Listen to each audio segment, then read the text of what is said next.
తేమ పేరుతోని సీసీఐ కొనుగోలు కేంద్రాన్ని నిన్ననే ఎమ్మెల్యే గారి సమక్షంలో ఏర్పాటు చేయడం జరిగింది. ఒకవైపు మంత్రులు తేమతో సంబంధం లేకుండా వచ్చిన పత్తి మొత్తం కొనుగోలు చేయాలని చెప్పేసి ఒకవైపు మంత్రులు ప్రకటిస్తున్నారు. ఇక్కడికి వచ్చి మేము అడిగితే మేము 10వ తారీఖు దాకా ఆ తేమ వస్తుంది కాబట్టి, తేమ 15% వస్తుంది, 20% వస్తుంది కాబట్టి 10వ తారీఖు దాకా మేము పత్తి కొనుగోలు చేయమన్నారు. ఎమ్మటి ఇక్కడ కలెక్టర్ గారికి ఆర్డీఓ మన సబ్ కలెక్టర్ గారు కూడా అన్న ఫోన్ చేశాడు. ఎక్కడ కూడా మేము ఆ పేరుతో ఆపలేదని వాళ్ళు చెప్పారు. కిందికి వస్తే వీళ్ళేమి 10 దాకా తీసుకోమంటున్నారు. అంటే తేమ ఈరోజు ఇవాళ కాదు, ఇంకా నెల రోజుల వరకు కూడా తేమ ఉంటుంది. రైతుల పరిస్థితి ఏంది? ఓకే, తేమ ఉంటే మరి ప్రైవేట్ బయర్లు ఎట్లా తీసుకుంటున్నారు?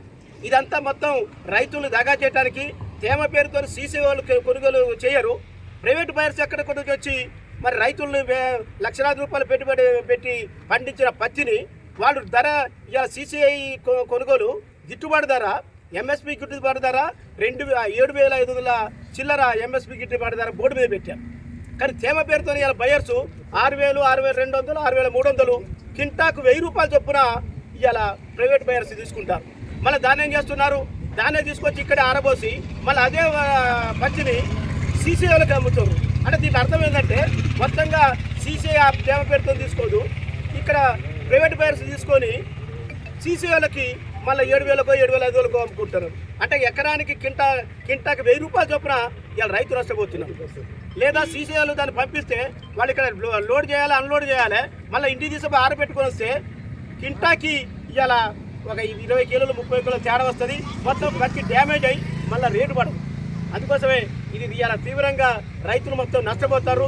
మరి సీసీఐ కొనుగోలు కేంద్రం ఏర్పాటు చేసిన తర్వాత తేమతో సంబంధం లేకుండా ఇలా మేము పత్తిని కొనుగోలు చేయాలి, ప్రైవేట్ బయర్ల దోపిడీని అరికట్టాలని చెప్పేసి ఇవాళ సిపిఐఎం న్యూ డెమోక్రసీ తరఫున మేము డిమాండ్ చేస్తున్నాం.